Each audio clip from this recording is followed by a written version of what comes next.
Hello teachers, कैसे आप सभी? आशा करता हूँ सभी अच्छे होंगे। तो आज से हम स्टार्ट करेंगे अलंकार। ओके, तो अलंकार क्या होता है सभी लोग जानते हैं। आज हम थोड़ा सा ओवरव्यू भी लेंगे और इसकी ट्रिक भी सीखेंगे। एग्जाम में जो भी क्वेश्चन पूछे जाते हैं वो थोड़े से ट्रिकी क्वेश्चन होते हैं। ओके, बहुत ज्यादा कंफ्यूजिंग क्वेश्चन होते हैं। वैसे आता तो आप सभी को है, लेकिन वहां पर जाकर गलत कराते हैं। क्यों? क्योंकि आपको सही पहचान नहीं पता होती है, ट्रिक नहीं पता होती है। दो अलंकार के बीच में हमेशा कंफ्यूज हो जाते हैं। तो उसी कंफ्यूजन को दूर करने के लिए आज मैं ये सेशन लेकर आया हूँ आपके लिए, और ट्रिक भी बताऊंगा आपको। साथ में इसका ओवरव्यू देख लेते हैं, जिससे आपका रिवीजन भी हो जाएगा। तो अलंकार आप सभी जानते हैं क्या होता है कि अगर किसी काव्य की रचना की जा रही है तो उसको कैसे सुशोभित किया जाए, उसको कैसे अच्छा दिखाया जाए, उसके लिए अलंकार का प्रयोग किया जाता है। बेसिकली दो प्रकार के अलंकार होते हैं हमारे, शब्दालंकार, शब्दालंकार और अर्थालंकार, अर्थालंकार। ओके, दो तरीके के होते हैं आपके। इसमें आपके शब्द की प्रधानता होती है और इसमें आपकी अर्थ की प्रधानता होती है। ओके, तो चलिए पहले हम डिस्कस करेंगे अर्थालंकार। अर्थालंकार के क्या भेद होते हैं? अर्थालंकार वैसे कई प्रकार के होते हैं, लेकिन मैंने आपके लिए कुछ सिलेक्टिव ही यहां पर चूज किया है आपको, जिससे कि आपके जो एग्जाम है उसके पॉइंट ऑफ व्यू से वो बहुत ही इंपॉर्टेंट है, उसको इंपॉर्टेंट मार्क कीजिएगा। तो अर्थालंकार के भेद देख लेते हैं क्या क्या है। अर्थालंकार, पहला आपका आ जाएगा उपमा, उपमा अलंकार आएगा। ओके, दूसरा आपका आ जाएगा रूपक, रूपक अलंकार आ जाएगा। तीसरा आपका आएगा उत्प्रेक्षा, उत्प्रेक्षा। चौथा आपका आ जाएगा अतिशयोक्ति, अतिशयोक्ति। और पांचवा आ जाएगा मानवीकरण। ये आपका नया है, मानवीकरण, कुछ सालों से पूछा जा रहा है। मानवीकरण इंपॉर्टेंट मार्क कीजिएगा। वैसे इसमें है नहीं कुछ, इसमें सीधे मानव को का नेचर से यानी कि प्रकृति से जोड़ दिया गया है। तो आपको सीधे ही दिख जाएगा कि जो भी मानव का प्रकृति से रिलेशन है वही आपका उसमें आएगा काव्य में। तो आप सीधे मानवीकरण टिक कर दीजिए, इसमें कोई ज्यादा समझने वाली बात है नहीं। तो जो आपके बहुत ही टिपिकल होते हैं, टफ होते हैं, जिन्हें पहचानने में थोड़ी सी भी अगर गलती होगी तो गलत टिक हो जाता है, वो आपके चार है। चलिए तो हम डिस्कस कर लेते हैं। सबसे पहले आपका क्या होगा? उपमा अलंकार। उपमा से ही आप समझ जाएंगे कि उपमा क्या है। उपमा से ही समझ में आ रहा है कि उपमा अलंकार क्या है, कि किसी की तुलना की जा रही है। उपमा अलंकार में क्या की जाती कर रही है? उपमा में तुलना की जा रही है, किसी से भी तुलना की जा रही है। तो इसमें उपमा में क्या है? जब किसी व्यक्ति की तुलना किसी दूसरे व्यक्ति या वस्तु से की जाए तो वहां उपमा अलंकार होता है। जैसे मखमल के झूले पड़े हाथी सा टीला। जैसे एग्जाम्पल अगर हम देखेंगे, मखमल, इसकी ट्रिक भी बताऊंगा मैं, बने रहिए। अभी देखिए ट्रिक कितनी अच्छी ट्रिक है, समझ जाएंगे आप। मखमल के झूले पड़े, मखमल के झूले पड़े हाथी सा टीला, हाथी सा टीला। देखिए, अब ये उपमा अलंकार की तरह और भी अलंकार होते हैं। बाकी रूपक में भी आपको इसी तरीके के वाक्य देखने को मिलेंगे, लेकिन इनमें डिफरेंस क्या होता है? देखिए, इस तरीके के वाक्य में जो भी तुलना की जाती है उसमें सा, सी, से, ये शब्द आपको देखने के लिए मिल जाएंगे। जैसे इसमें आ गया हाथी सा टीला, तो इसमें क्या सा वर्ड आ रहा है। तो जब भी उपमा अलंकार आएगा उसमें ये वर्ड जरूर होंगे, सा, सी, से। तो जैसे ही आपको ये वर्ड दिख जाए और क्या हो, उसमें तुलना की जा रही हो, तो आपका सीधे क्या हो जाएगा? उपमा अलंकार हो जाएगा। ओके, चलिए नेक्स्ट बढ़ते हैं। आपका रूपक अलंकार। रूपक, रूपक अलंकार में क्या होता है? देखिए, रूपक अलंकार देख लेते हैं। रूपक अलंकार होता है जब उपमेय पर उपमान का निषेध रहित आरोप करते हैं। तो सबसे पहले तो हम ये देख लेते हैं कि उपमेय क्या होता है और उपमान क्या होता है, तभी तो रूपक अलंकार समझ पाएंगे। चलिए इसको ऐसे ही लिखा रहने दीजिए। चलिए देखिए, उपमेय क्या होता है, जिसकी तुलना किसी से की जा रही हो। जैसे हाथी सा टीला, तो इसमें जो टीला है वो क्या है, उपमेय है। उपमेय क्यों, क्यों ये एक्चुअल में है, टीला एक्चुअल में है और इसकी तुलना की जा रही है हाथी से, तो ये उपमान हो गया। ये क्या हो गया, उपमान हो गया। ओके, तो जिसकी तुलना की जाती है वो होता है उपमेय और जिससे तुलना की जाती है वो क्या होता है, उपमान। ओके, तो आप समझते हैं रूपक, रूपक की जो बेसिक डेफिनेशन है वो मैंने आपको बता दी है। ओके, बेसिक डेफिनेशन है आपकी, जब उपमेय पर उपमान का निषेध रहित आरोप करते हैं तब रूपक अलंकार होता है। जैसे क्या है, जैसे यह जीवन, एग्जाम्पल देख लेते हैं। एग्जाम्पल मैं यहाँ आपकी परिभाषा नहीं लिखवा रहा हूं क्योंकि आप सभी को परिभाषा पता है, मैं सिर्फ आपको ट्रिक बताऊंगा। ओके, तो देखिए एग्जाम्पल क्या है आपका, एग्जाम्पल अच्छा ठीक है, रूपक अलंकार। यह जीवन क्या है, यह जीवन क्या है,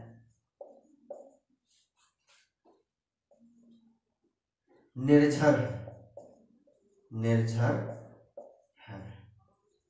अब देखिए इसमें भी तो तुलना की जा रही है, इसमें भी तुलना की जा रही है। देखिए यह जीवन क्या है, निर्झर है, तो जीवन का निर्झर से क्या की जा रही, तुलना ही तो की जा रही। तो आप कहेंगे ये तो सर उपमा अलंकार हो गया। नहीं, देखिए इसमें सा सी से कहीं आ रहा है, आ रहा है इसमें सा सी से, नहीं आ रहा है, सीधे कर दीजिए रूपक अलंकार। और वैसे भी इसमें क्या किया जा रहा है कि निर्झर सा है। ओके, जीवन क्या है, निर्झर है, तो इसकी तुलना की जा रही है लेकिन उपमेय से उपमान की। जिस तरीके से आपको बताया कि निषेध रहित आरोप करते हैं, ये एक आरोप ही तो है एक तरीके का कि जीवन बेकार है, ये आरोप लगा रहे हैं। ठीक है, इस तरीके, लेकिन आपको इतना सोचने की आवश्यकता नहीं है। आप बस ये देखिएगा कि यहाँ पर उपमा तो हो रही है आपकी, ठीक है, क्या हो रही, तुलना हो रही है, लेकिन यहाँ पर सासी से नहीं है, तो सीधे क्या कर देंगे आप, रूपक लगा देंगे। ओके, ज्यादा सोचने की आवश्यकता नहीं है, वहां पे इतना समय नहीं होता है आपके पास। चलिए नेक्स्ट हम देखेंगे अपना। ओके, नेक्स्ट देखेंगे उत्प्रेक्षा अलंकार क्या होता है।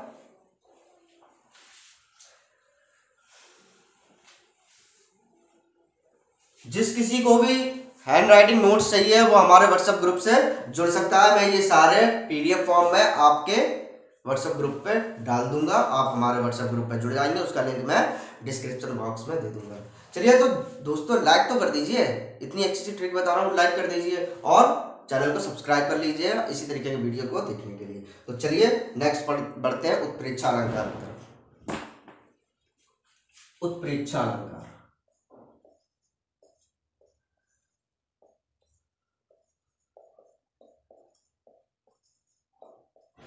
ओके, तो उत्प्रेक्षा अलंकार सभी जानते हैं क्या, जहां उपमेय में उपमान की संभावना का वर्णन हो वहां उत्प्रेक्षा अलंकार होता है, संभावना हो।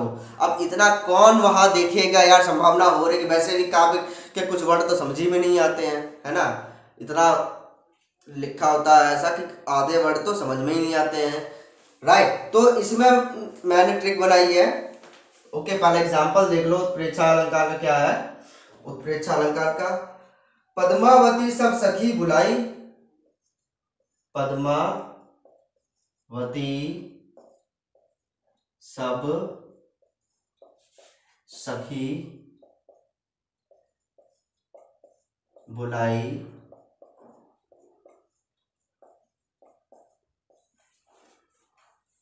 पद्मावती सब सखी बुलाई, जनु फुलवारी सबे चली आई, जनु फुलवारी, फुलवारी सबे चली आई। अभी इसमें कुछ समझ में आ रहा है क्या? कैसे पहचाने, क्या समझ में आ रहा है बताओ? पद्मावती सब सखी बुलाई, जनु फुलवारी समय चली आई। तो इसके लिए बहुत ही शॉर्ट ट्रिक मैंने बनाई है कि क्या है इसकी ट्रिक। देखिए, जिन काव्य में आपका क्या क्या मनु, मनु, जनु, मनहू, मनहू, मानव, इस तरीके के शब्द आ जाए तो समझ लीजिए ये क्या हो जाएगा, आपका उत्प्रेक्षा अलंकार हो जाएगा। ओके, चलिए नेक्स्ट बढ़ते हैं, आपका अतिशयोक्ति अलंकार। अतिशयोक्ति अलंकार तो आप सभी जानते ही हैं कि जिसमें किसी को बड़ा चढ़ाकर बोला जाए, किसी बात को बहुत ही बड़ा चढ़ाकर बोला जाए तो क्या होता है, अतिशयोक्ति अलंकार होता है। अतिशयोक्ति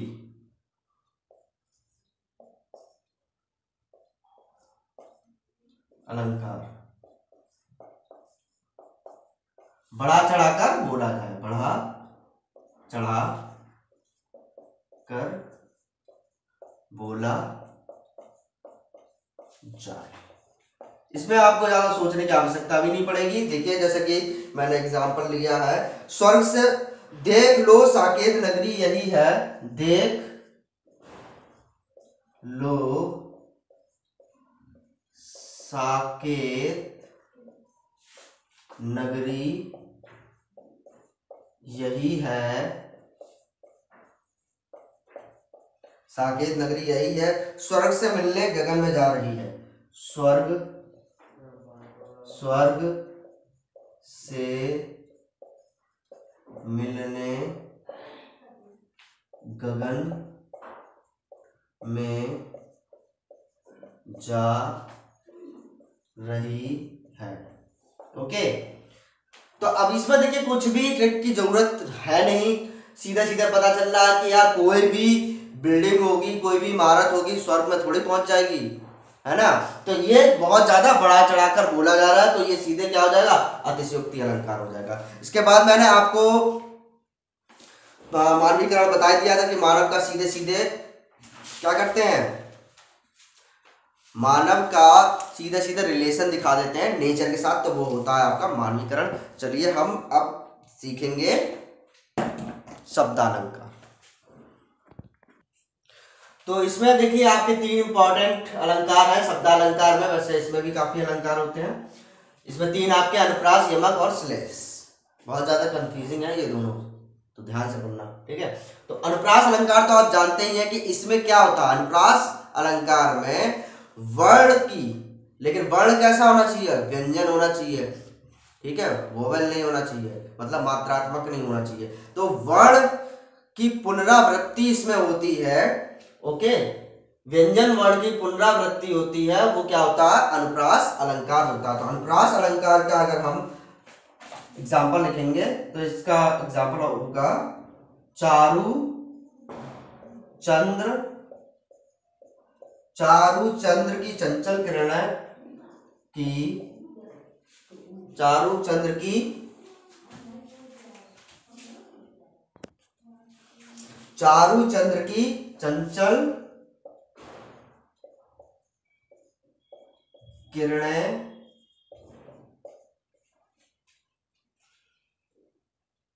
खेल रही जलथल में, खेल रही जल थल में। ओके, तो इसमें देखिए चार चार शब्द की जो है वो पुनरावृत्ति हो रही है। चार शब्द जो है होता है हमारा क्या होता है, व्यंजन वर्ण होता है, और व्यंजन वर्ण की यहाँ पे पुनरावृत्ति हो रही है, इसलिए क्या हो गया आपका अनुप्रास अलंकार हो गया, ठीक है, अनुप्रास अलंकार हो गया। आप समझते हैं यमक और श्लेष, यमक और श्लेष समझ लेते हैं। इसकी मैं आपको ट्रिक बता दे रहा हूं, जानते तो सभी हैं कि क्या होता है, यमक क्या होता है। जिस काव्य में समान शब्द के अलग अलग अर्थों में आवृत्ति हो वो क्या होता है, यमक। जैसे कि कनक कनक सौगुना मादकता अधिकार वाला जो आपने पढ़ा हुआ है कहाँ पे, उसमें कनक कनक दो बार आता है। एक का अर्थ होता है सोना और एक का अर्थ होता है धतूरा।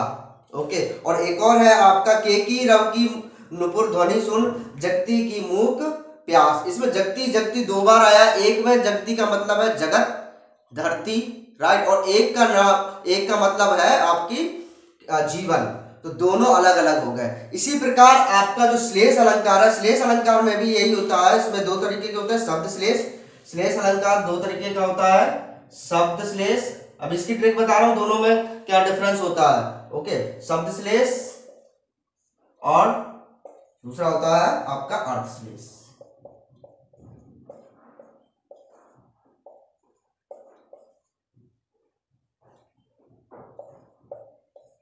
देखिए ज्यादातर आपके शब्द श्लेष और यमक ये दोनों एक जैसे दिखते हैं, राइट, इनमें पहचानने में थोड़ी सी प्रॉब्लम हो जाती है लोगों को। अर्थ श्लेष में क्या होता है, अर्थ श्लेष में आप देखेंगे ना काव्य, तो उसमें आपको कुछ भी कॉमन नहीं मिलेगा। अर्थ श्लेष में क्या होगा, आपको कुछ भी कॉमन नहीं मिलेगा। ओके, जैसे मैं इसका एग्जांपल अर्थ श्लेष का लिख देता हूं पहले। पी तुम्हारी मुखबास, पी तुम्हारी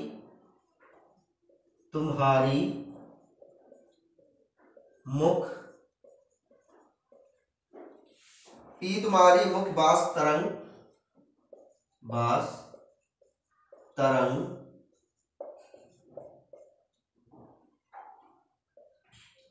आज बौरे भौरे सहकार, आज बौरे भौरे सहकार। तो देखिए इसमें कुछ भी कॉमन नहीं है, कुछ भी नहीं दिख रहा, कोई भी अलंकार नहीं समझ में आ रहा है। तो अगर कुछ भी कॉमन नहीं आ रहा है तो सीधे क्या होगा, अर्थ श्लेष हो जाएगा। या उसमें श्लेष अलंकार भी दिया तो आप सीधे श्लेष अलंकार भी टिक कर सकते हो। ओके, कुछ भी कॉमन नहीं होगा। अब बात करते हैं आपके शब्द श्लेष की और यमक में, इन दोनों में क्या डिफरेंस होता है।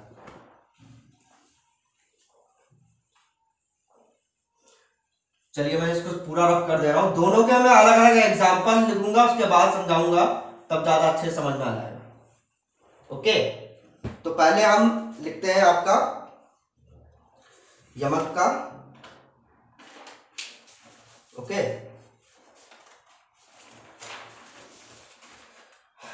यमक का लिखते हैं के की रव की नुपुर, के की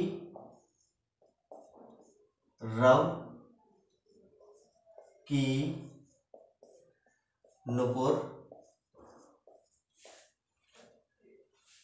ध्वनि सुन, ध्वनि सुन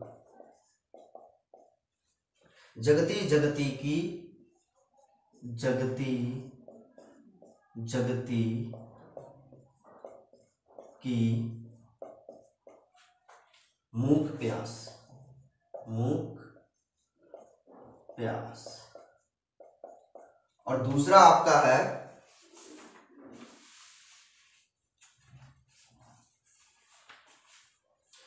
रहीमन पानी रखिए, रहीमन पानी रखिए, बिन पानी सब सून, बिन पानी सब सून। पानी गए न उबरे, पानी गए न उबरे, उबरे मोती मानस सून, मोती मानस चून। देखिए दोनों में, देखिए इसमें पानी की पुनरावृत्ति हो रही है, पानी पानी पानी, और इसमें जगती जगती की पुनरावृत्ति हो रही है। दोनों देखिए आप ये कह सकते हैं ये भी यमक है, ये भी यमक है, या आप ये भी कह सकते हैं ये भी श्लेष है, ये भी श्लेष है। आप दोनों में डिफरेंस कैसे पता करेंगे, तो देखिए इसमें छोटी सी ट्रिक है, आप समझ जाएंगे बहुत जल्दी। जगत जगती का मतलब एक होता है धरती, और एक मतलब होता है जीवन। तो जो ये यमक अलंकार होता है उसमें जिस शब्द की पुनरावृत्ति होती है वो यहां पर कर्ता का काम करता है। किसका काम करता है? कर्ता का कार्य करता है। ओके। और जो आपका श्लेष अलंकार होता है, जैसे पानी पानी पानी, यहां पर 3 जगह दिया गया है, इसका अगर अर्थ निकालेंगे, अगर आप इसमें अर्थ निकालेंगे, देखिए मैं बता देता हूं। मोती के अर्थ में इसका अर्थ आएगा, मोती के अर्थ में इसका आएगा चमक, राइट। मनुष्य के अर्थ में प्रतिष्ठा, मनुष्य के अर्थ में प्रतिष्ठा, और लास्ट है चूने के अर्थ में